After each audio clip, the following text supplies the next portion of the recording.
সওয়াব হবে না, বরং আরো গুনাহ হওয়ার সম্ভাবনা বেশি না কম?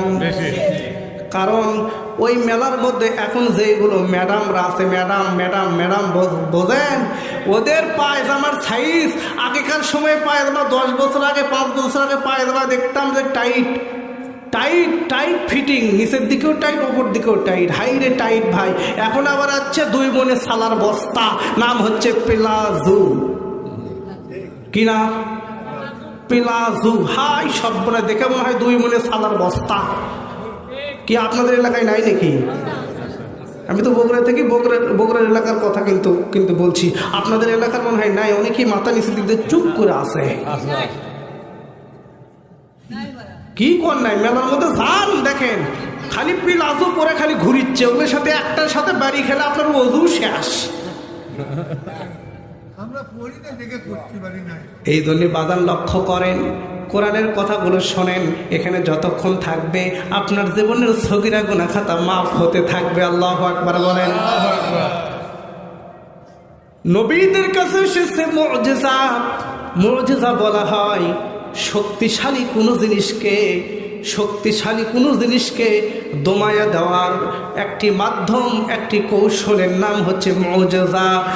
বনি ইসরাইলে সেই সময় মুসা আলাইহিস সালামের সময়ের কথা আল্লাহ পাক কোরআনুল কারীমের মধ্যে বলেছেন। সেই সময় জাদুর প্রচলন ছিল বেশি। সবাই বলেন কিসের? জাদুর প্রচলন ছিল বেশি।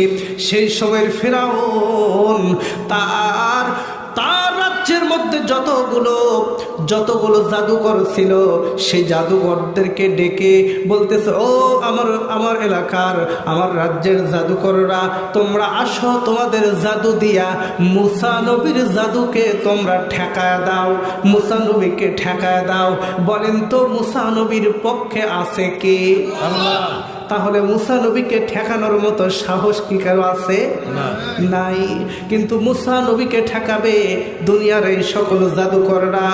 এইবার ওই জাদুকররা আসলো, তারা করলো কি? তাদের জাদু দিয়া সাপ বানাইলো, এইবার বাঘ বানাইলো, এরপরে ভাল্লুক বানাইলো, এরকম বড় বড় হিংস্র প্রাণী তারা বানাইলো। মুসা আলাইহিস সালামের দিকে আসতেছে ওই সকল বড় বড় সাপ, বাঘ, ভাল্লুক আসতেছে। মুসা আলাইহিস সালাম ভয় পেয়ে গেলেন, আল্লাহকে ডাকতে বলেন, আল্লাহ গো, এইবার বুঝি ফেরাউন আমাকে মেরে ফেলবে। আল্লাহ বলে, মুসা তুমি ভয় করো না, লা তাহজান ইন্নাল্লাহা মা'ানা।